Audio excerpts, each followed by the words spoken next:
Welcome back to our study of the book of Isaiah. I'll ask again for you to turn back to chapter 9. I want to just kind of hit the high spots, summarize that, because the end of chapter 9, the first part of chapter 10 are a unit. And so I kind of want to get our flow back together as it relates to that. We'll cover chapter 10, see how far we have to go through that. We have another great prophecy coming up in chapter 11 about the branch.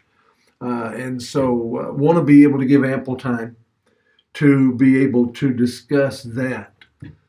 We saw verses 1 through 7 was that prophecy of the king to be born. We spent a great deal of time there. We even followed up and looked at some application as it related to that. And so I hope that you were able to listen to that and to get some of that nailed down in our minds. And then from the prophecy of of the first part of chapter 9, now we move into a section that is much more harsh and difficult and dark again. You're looking at judgment. First of all, that's going to come on Ephraim, or Israel, if you will. And then it's going to shift over, and we're going to see God bringing his judgment against Assyria. And we see arrogance on the part of both as it relates to their situation. So the Lord's judgment upon evil is seen in Isaiah chapter 9, verse 8 through chapter 10, verse 4. Verses 8 through 12 of chapter 9, we saw the arrogance of Ephraim, even to the point of bragging that no matter what happened, they'd be able to rebuild it again. And so they had not learned their lesson about dependence upon God. They were still leaning upon their own abilities, their own power, their own might, or what they saw as being that. And the whole point is being made, no matter how powerful they were, no matter how powerful their allies might be, when God determined that something was going to happen, nothing was able to keep it from happening. And what was going to happen to Israel was judgment. As a matter of fact, it is going to come at the hands. It did come at the hands of Assyria in 722 BC.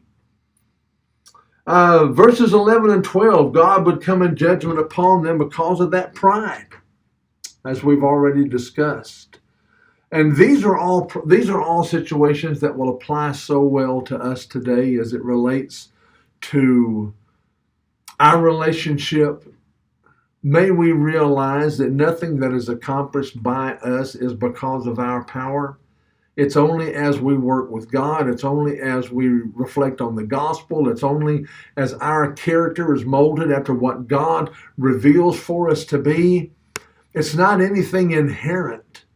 And we need to get that word I and me out of my vocabulary as it relates to those things. Verses 13 through 17, we see the cutting off of Israel. Both the words people and the Lord of hosts are in emphatic positions in the Hebrew language. Remember that the Hebrews often emphasize the most important word by placing it first in their sentence, and that seems to be the case here, drawing attention to those words. As a matter of fact, Shackelford indicates that they're placed before the verbs, which is another way of showing their importance.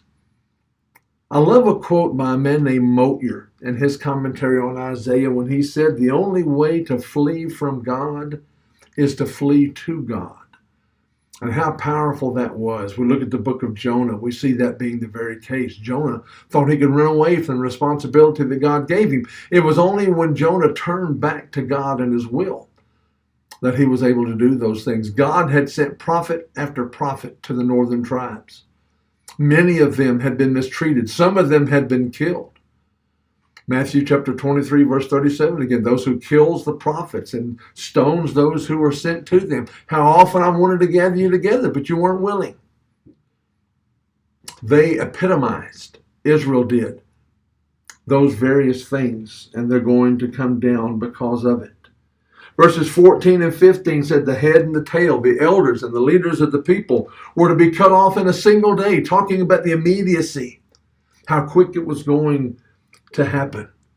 Whether that occurred in 722 BC or whether that referred to the chaos that came up after the death of Jeroboam in 746, Remember, we often don't have the historical pegs that we'd like to have to nail down the event. And as I'm going to say when we move into chapter 10, verses 1 to 4, we need to be those who see these things as a painting. And we don't need to put our nose against the painting and focus on all the little brushstrokes. We need to be big picture thinkers and be able to step back away from that and appreciate the painting for what it is in its totality. There's really no need for us to get caught up in all the historical speculation when we don't have information provided. And let's step back and see what's going to happen. Because of Israel's pride, they're going to fall. Because of Assyria's pride, they're going to fall. We're going to see that throughout the end here of chapter 9 and right on through chapter 10 as it relates to them. Verse 16 of chapter 9, a nation seldom rises above its leadership. And oh, how that is so true in congregations today. A congregation is only as strong as its leadership. And by leadership, I also mean those that they bring in to preach the gospel. The pulpit is solid. Sound teaching comes from it when elders do what they're supposed to do. But if the elders are not following up with their work, then we're going to see congregations that struggle, just like Israel struggled because of the poor leadership that was manifested by them. And then verses 18 through 21 of chapter 9, we see a devouring fire. Wickedness is compared to a raging fire that consumes everything in its path. The wrath of God there refers to his attitude toward wickedness. The wrath of God is not something that's done in a knee-jerk reaction. It's not something that's done in retaliation. It's done in response. The wrath of God is in response to sin based upon the holiness and the justice of God. So wrath is calculated. Wrath is determined.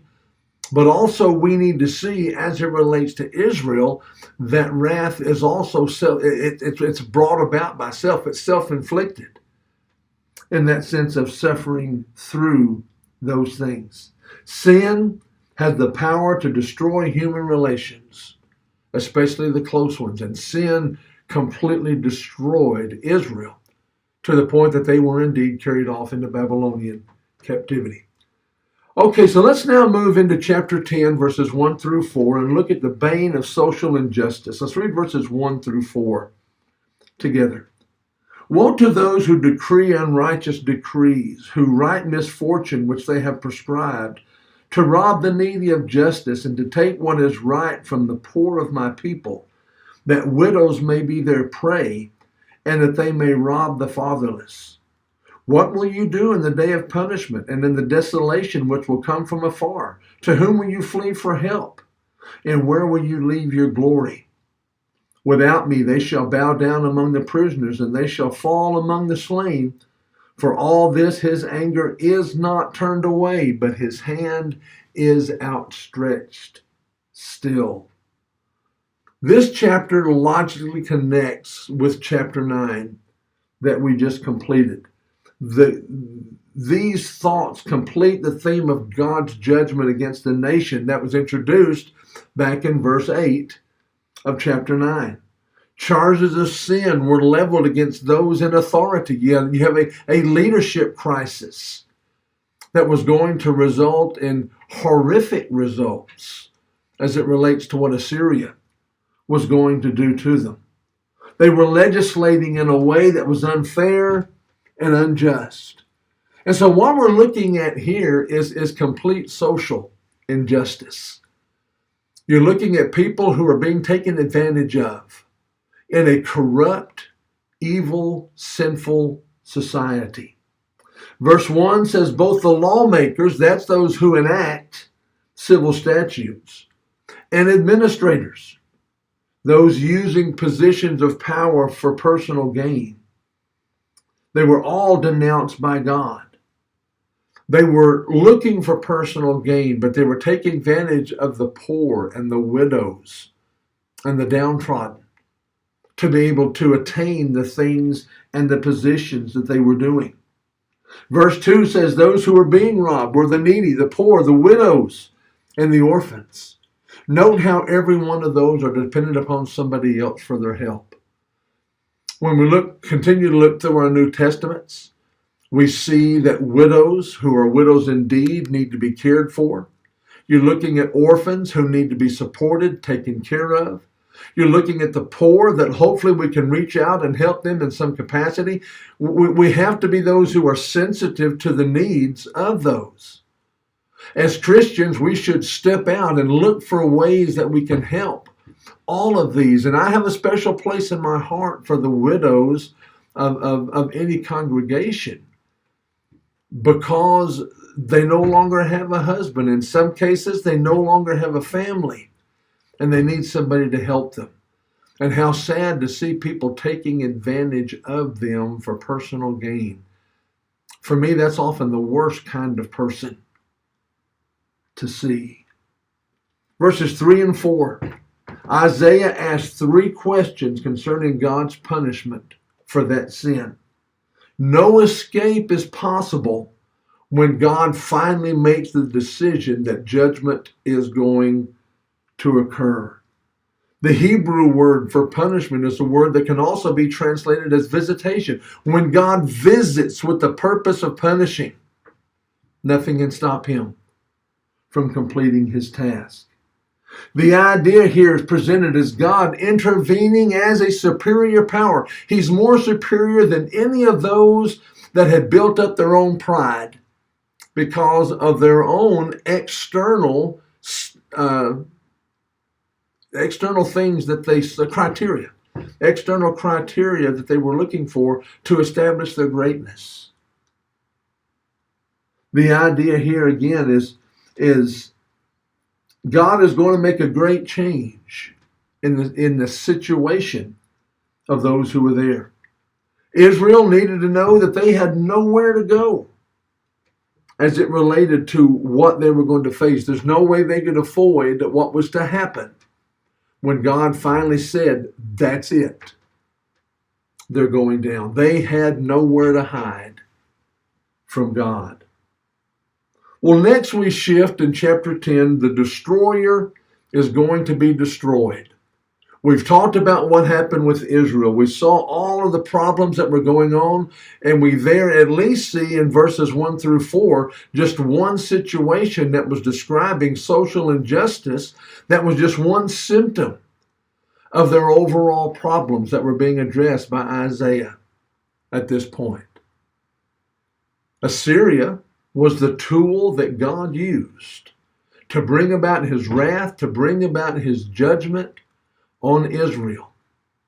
Now, as we shift, now we see Isaiah turning his attention and delivering God's message to Assyria, because they're going to go down too. They would not be able to boast in their victory over Israel. And yes, they're going to take them down in 722. The 10 northern tribes, in essence, are going to be carried away into captivity, and Assyria is going to replace them with others that had been defeated in so many other places. Assyria might very well think that every victory was that which manifested superiority in at least 2 areas. First of all, their God. As pagans, they would put their claim to victory in the fact that their God was fighting for them and Israel's God was inferior, or else Israel's God would have prevented that from happening. So you see a sense of idolatry when both are idolatrous, which is interesting enough. Assyria had their gods. Israel had their gods. Israel thought their gods would deliver them, and that was not the case. Assyria is going to be filled with pride because their gods did give them victory. Again, all this in their mind. It's not a reality. But a second thing in which Assyria placed a lot of their confidence was their military mind. From the time that Tiglath-Pileser III took over, as we've been going through this book and seeing that, we see one military conquest after another. When Sennacherib marched on his way to Hezekiah, remember that 46 walled cities had already fallen to him at that point. And with every victory, you could turn up the heat on the pride that was being built by it. They saw themselves to be invincible because of what they had done to all of these people. So let's look at verses 5 to 11 and look at the fact that Assyria was an instrument of God. Woe to Assyria, the rod of my anger, and the staff in whose hand is my indignation. I will send him against an ungodly nation, and against the people of my wrath I will give him charge, to seize the spoil, to take the prey, and to tread them down like the mire of the streets. Yet he does not mean so, nor does his heart think so. But it is in his heart to destroy, and to cut off not a few nations. For he said, Are not my princes altogether kings? Is not Calno like Carchemish? Is not Hamath like Arpad? Is not Samaria like Damascus? As my hand has found the kingdom of the idols, whose carved images excelled those of Jerusalem and Samaria, as I have done to Samaria and her idols, shall I not do also to Jerusalem and her idols? Well, the Assyrians were very clearly unaware that it was God that was using them to do these things. Remember, but they placed their confidence in their own gods. They placed their confidence in their own military capabilities. But the point that's being made here is they were a tool that God was using to punish his people. God's people were punished because of their disobedience. God's people were punished because they rejected his will. However, the Assyrians were also guilty of the same things. Here we see a very valid point. Habakkuk is a minor prophet book that sheds a little bit of light on this because it's a very similar situation. We're going to see this as the book of Isaiah develops even further. Habakkuk's problem was how God could use a pagan nation to punish his people. How could God associate with that? And it reflected back on his use of Assyria and Babylon and Medo-Persia to do these things. But the point that we see here is God can use a nation to bring about his will without condoning his sin. God can use an individual to bring about his will without condoning his sin. And it's a lesson that Assyria needed to learn at this point. The words send and charge in verse 6 show that divine authority had been given by him to eliminate his people. Now here is where providence comes in. It's a little bit more difficult to grasp.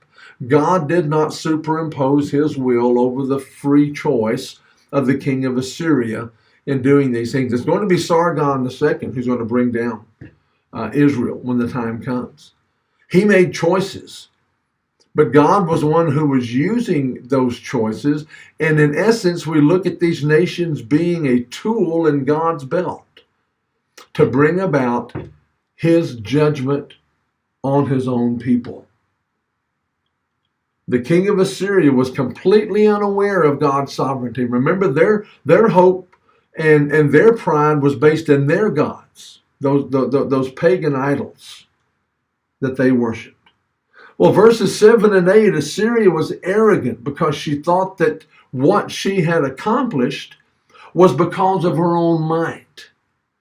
And they needed to learn that God simply used whatever was at his disposal to accomplish his will.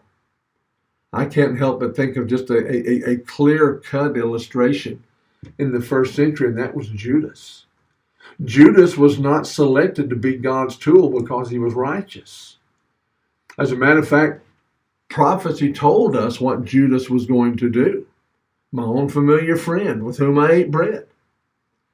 But God still used him to bring about the arrest of Jesus, which was necessary for Christ to suffer and die on the cross.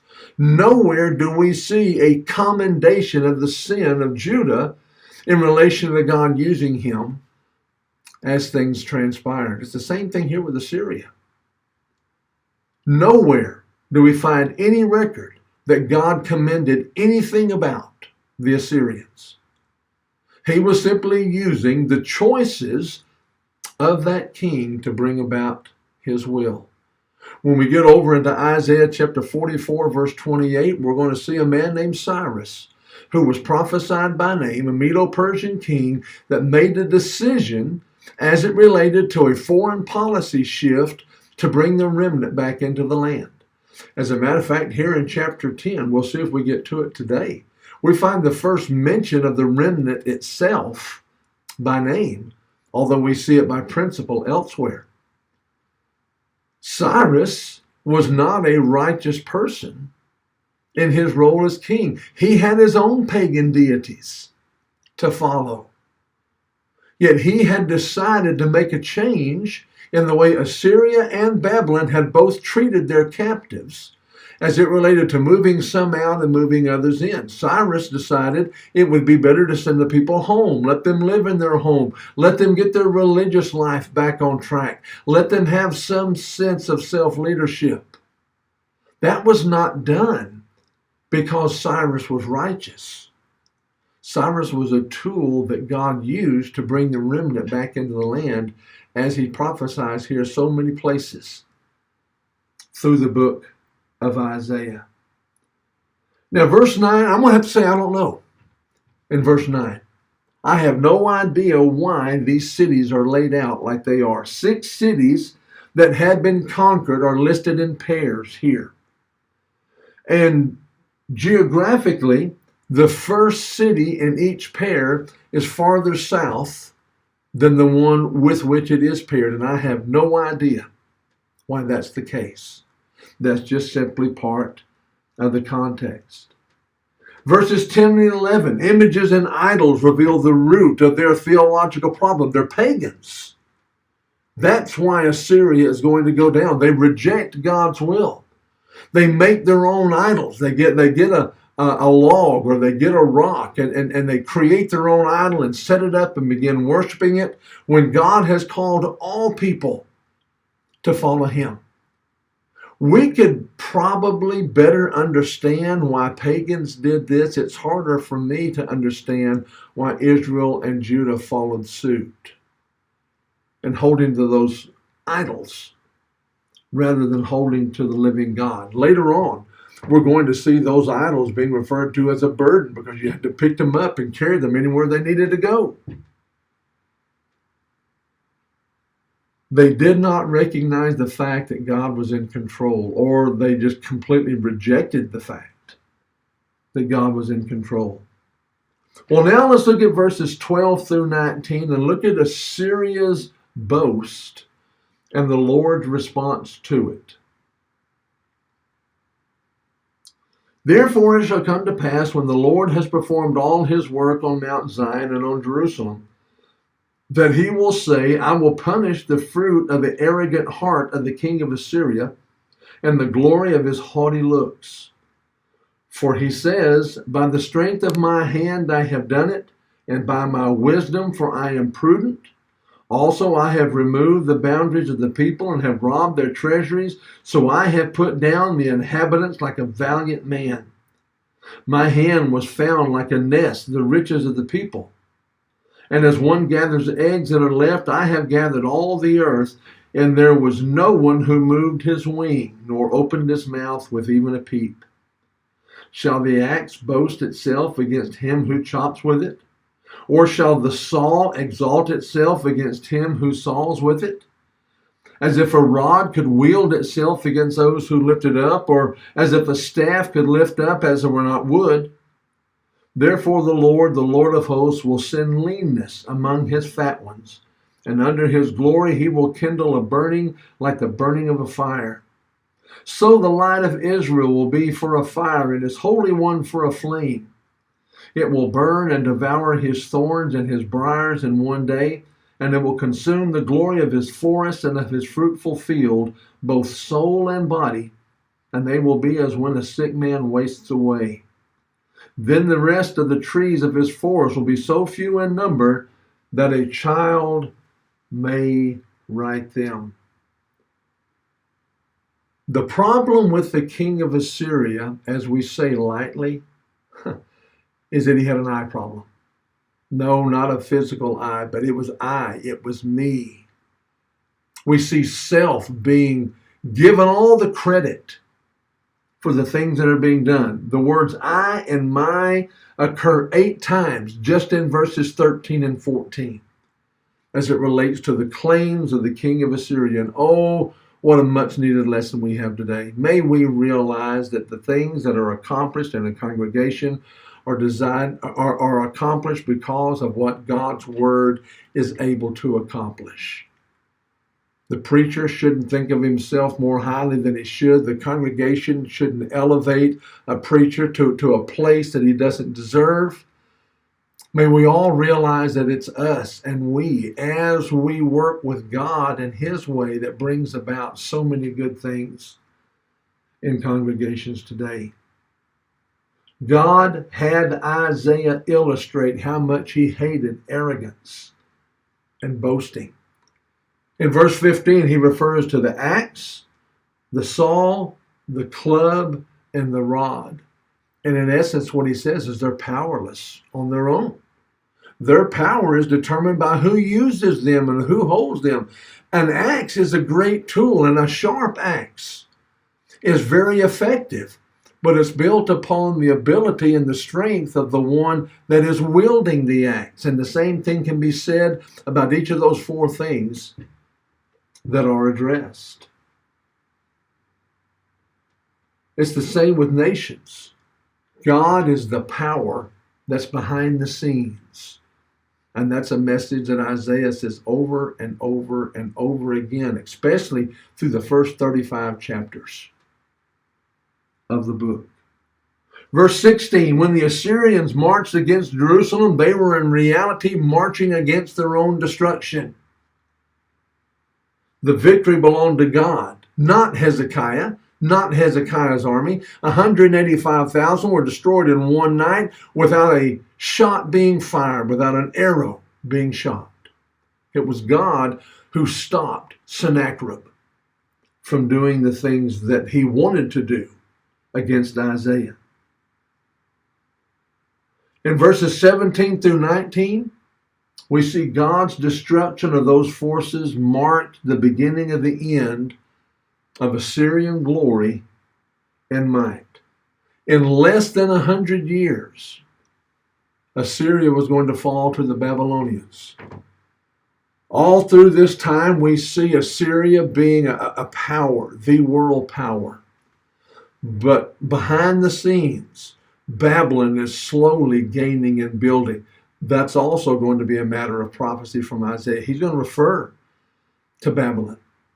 In the same way that God used Assyria to punish his children, God is going to use the Babylonians, who formed some kind of alliance with the Medes, a partnership there, and Assyria was brought down. That took place about 612 BC.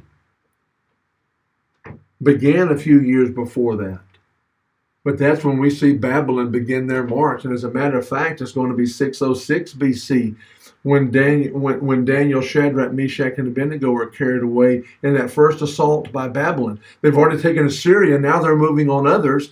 And God is going to use Babylon to punish Judah for the same idolatry, for the same pagan concepts that others have fallen. We have one more minute. Let's finish up here. Assyria would be no more, falling to Babylon on that occasion. That's where we're going to stop today. Appreciate your time, appreciate your interest. I hope again that I'm whetting your appetite for a study of God's Word. May we realize that history is not an enemy. History is a tool to better help us understand things. Through the historical events that transpired with Assyria and Babylon and Medo-Persia and others, we see so many powerful lessons. We see so many powerful prophecies being fulfilled. And we gain an even greater appreciation for God, for his will and his work in establishing and maintaining his justice and his holiness. I want to thank you again for joining us. Until next time, God bless you.